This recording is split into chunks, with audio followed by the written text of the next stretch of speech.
Hello student, welcome to SR Study Nest YouTube channel. Prabhat Kumar মুখোপাধ্যায়ের বিখ্যাত হৃদয়স্পর্শী গল্প আদরিণী আমরা আগের ক্লাসে বিস্তারিত আলোচনা করেছি। গল্পের কাহিনী, চরিত্র, মূল ভাব এবং গুরুত্বপূর্ণ অংশগুলো সেখানে সহজভাবে ব্যাখ্যা করা হয়েছে। যদি তোমরা সেই ক্লাসটা দেখে না থাকো অবশ্যই করে আগে সেই ক্লাসটা দেখে আসো। আজকে আমরা আদরিণী গল্পের প্রথম পরিচ্ছেদ থেকে, আমরা জানি যে আদরিণী গল্পে টোটাল 7টা পরিচ্ছেদ রয়েছে, তাই আজকে আমরা প্রথম পরিচ্ছেদ থেকে তোমাদের জন্য মোস্ট ইম্পর্টেন্ট 30টি এমসিকিউ নিয়ে উপস্থিত করছি। আর যদি তোমরা এই চ্যানেলে নতুন হয়ে থাকো তাহলে অবশ্যই চ্যানেলটি সাবস্ক্রাইব করে পাশে থাকা বেল আইকনটি অন করে রাখো, যাতে আমাদের শিক্ষামূলক ক্লাসগুলির নোটিফিকেশন সবার আগে তোমার কাছে পৌঁছাও। এছাড়াও যদি এই নোটটি নিতে চাও তাহলে 6297398988 নাম্বারে যোগাযোগ করবে। আমি আবারও নাম্বারটা বলছি, 6297398988 নাম্বারে যোগাযোগ করবে। চলো বেশি দেরি না করে ক্লাসটা শুরু করি। প্রথমে বলছে, 1 নম্বরে বলছে আদরিণী গল্পের লেখককে। সবচেয়ে সহজ হচ্ছে একটা কোশ্চেন প্রথমে দিয়ে দিয়েছে যে আদরিণী গল্পের লেখক আমরা খুব সবাই জানি প্রভাত কুমার মুখোপাধ্যায়। 2 নম্বরে বলছে নগেনের পেশা কী ছিল। নগেনের পেশা কী ছিল? নগেনের পেশা ছিল ডাক্তার। 3 নম্বরে বলছে কুঞ্জবিহারী বাবু পেশায় কী ছিলেন। কুঞ্জবিহারী বাবু তিনি পেশায় উকিল ছিলেন, জুনিয়র উকিল ছিলেন। 4 নাম্বার, নগেন ডাক্তার ও কুঞ্জবিহারী বাবু কখন জয়রামের কাছে আসেন?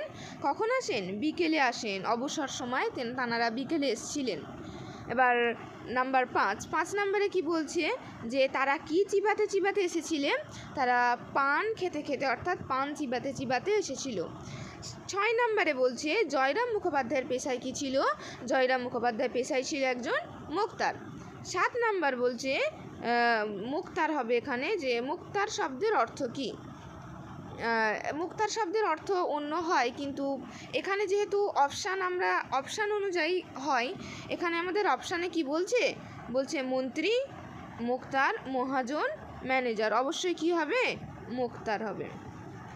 এবার 8 নম্বর বলছে পীরগঞ্জে বাবুদের বাড়িতে কি অনুষ্ঠান ছিল? আমরা জানি কিসের? বিয়ের অনুষ্ঠান ছিল। এই যে বিয়ের অনুষ্ঠান ছিল। এবার 9 নম্বর হচ্ছে কার মেয়ের বিয়ে ছিল? অপশান বি, মেজবাবুর মেয়ের বিয়ে ছিল। এবার 10 নম্বর বলছে বিয়েতে কোথার থেকে বাই আসছিল?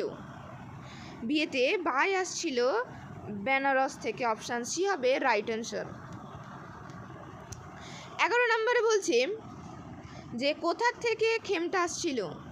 খেমটা আসছিল কলকাতার থেকে। তাহলে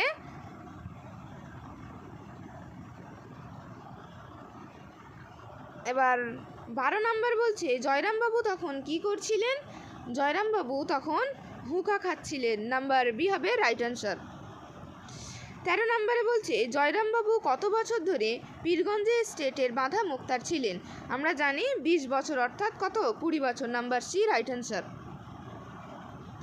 এবার 14 নম্বরে বলছে সর্বে সর্বা শব্দের অর্থ কী?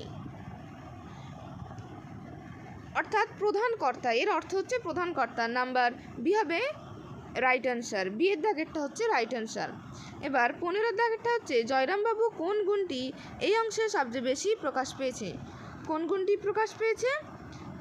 আত্মমর্যাদা বোধটা বেশি প্রকাশ পেয়েছে, অর্থাৎ বি অপশানটা হয়ে যাবে রাইট অ্যান্সার। তারপর 16 নম্বরে বলছে জয়রাম মুখোপাধ্যায় কোথায় বসেছিলেন? জয়রাম মুখোপাধ্যায় কোথায় বসেছিলেন? তাঁর বৈঠকখানায়। কোথায় বসেছিলেন? বৈঠকখানায় বসেছিলেন। তাহলে বি নাম্বার হচ্ছে রাইট অ্যান্সার। 17 নাম্বার হচ্ছে জয়রামবাবু হাতে কি ছিল? জয়রামবাবুর হাতে কি ছিল? হুঁকা ছিল। নাম্বার সি হবে রাইট অ্যান্সার। 18 নম্বরে বলছে নিমন্ত্রণের কথা শুনে জয়রামবাবু কেমন প্রতিক্রিয়া তিনি দেখান? তিনি কেমন প্রতিক্রিয়া দেখেছিলেন? অর্থাৎ তিনি একটু উত্তেজিত হয়েছিলেন। নাম্বার সি হবে রাইট অ্যান্সার। তিনি একটু উত্তেজিত হয়ে পড়েছিলেন। 19 নম্বর বলছে জয়রামবাবু উত্তেজনার মূল কারণ কী ছিল? মূল কারণ ছিল তাকে নিমন্ত্রণ করা হবে কি না, এই প্রশ্নটা ছিল এর মূল কারণ। Number B right answer. তাহলে এর 20 নম্বর বলছে, জয়রামবাবু পীরগঞ্জে বাবুদের সঙ্গে কেমন সম্পর্ক অনুভব করতেন? কেমন সম্পর্ক অনুভব করতেন? ঘনিষ্ঠ ও দায়িত্বপূর্ণ। Number C right answer. 21 নম্বরে বলছে, বাধা মোক্তার বলতে কি বোঝানো হয়েছে? বাধা মোক্তার বলতে স্থায়ী আইন প্রতিনিধি বোঝানো হয়েছে। বি হচ্ছে রাইট অ্যান্সার। 22 নম্বর বলছে, আমি তো সর্বে সর্বা এ কথা কি প্রকাশ পায়? এ কথাটার দ্বারা দায়িত্ববোধ ও গুরুত্ব প্রকাশ পায়, অর্থাৎ বি দাগেরটা হচ্ছে রাইট অ্যান্সার। 23 নম্বরে বলছে, নগেন ও কুঞ্জবিহারী জয়রামের কাছে কেন এসেছিলেন? কেন এসেছিলেন? তারা নিমন্ত্রণের খবর জানাতে তানারা এসেছিলেন। এবার 24 দাগের বলছে, বিয়ের আয়োজন সম্পর্কে কোন শব্দটি ব্যবহার হয়েছে? বিয়ের আয়োজন সম্পর্কে ধুমধাম শব্দটি ব্যবহার হয়েছে। Number C right answer.